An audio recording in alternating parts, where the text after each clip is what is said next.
السلام عليكم ورحمة الله تعالى وبركاته، إخواني أخواتي، مرحبا بكم في هذه النشرة الخاصة بأحوال الطقس بالمغرب والتوقعات قريبة المدى وبعيدة المدى. بالنسبة للتوقعات بعيدة المدى هناك الخير قادم إن شاء الله. تابعوا النشرة حتى الأخير لتتعرفوا على آخر المستجدات خلال الأيام القادمة إن شاء الله.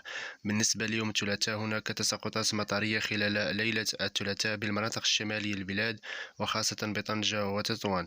يوم الأربعاء بحول الله الأجواء مستقرة بالمناطق الداخلية وخاصة بني ملال، شيشة ومراكش، طاطا، تيزنيت، قلميمة الداخلة وطنطان والعيون وفمزقيد وزاقورة، وأيضا الأقاليم الجنوبية والجنوب الشرقي للبلاد، وطقس مشمس.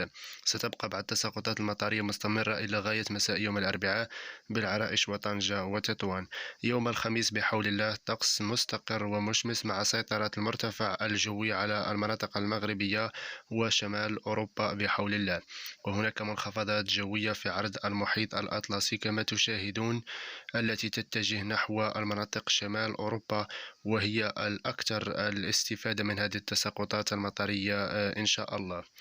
وابتداء من يوم الأحد 14 فبراير 2021 كما تشاهدون هناك تغير في الحالة الجوية خاصة بشمال أوروبا وأيضا شمال إفريقيا، مع إن شاء الله تراجع المرتفع الجوي إلى جنوب المملكة. كما تشاهدون دخول منخفضات جوية، والأكثر الاستفادة منها هي أوروبا إن شاء الله، ولكن المغرب قد يكون هناك تغيير في الحالة الجوية خلال مساء يوم الاثنين بحول الله. كما تشاهدون منخفض جوي عميق في عرض المحيط الأطلسي مسحوب برياح قوية وأمطار مهمة إن شاء الله، وتراجع المرتفع الجوي خلال ابتداء من مساء يوم الاثنين بالمغرب بحول الله، مع اقتراب منخفض جوي جديد إن شاء الله محمل بأمطار متفرقة وقوية ستهم شمال المغرب وأيضا أوروبا، كما تشاهدون إسبانيا والبرتغال وأيضا فرنسا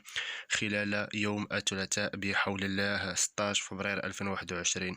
هذا المنخفض الجوي لا زالت المدة بعيدة، ولكن نتابع ونرصد لكم آخر التوقعات للنماذج العالمية وآخر التحليلات للرصد للتوقعات بعيدة المدى بحول الله.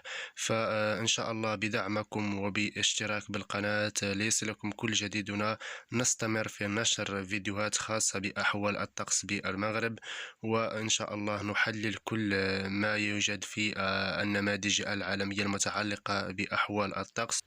فهذه تبقى توقعات وكل شيء بإذن الله. نتمنى الخير إن شاء الله، وأن يتحقق هذا المنخفض الجوي الذي سيهم بلادنا خلال الأيام القادمة بحول الله.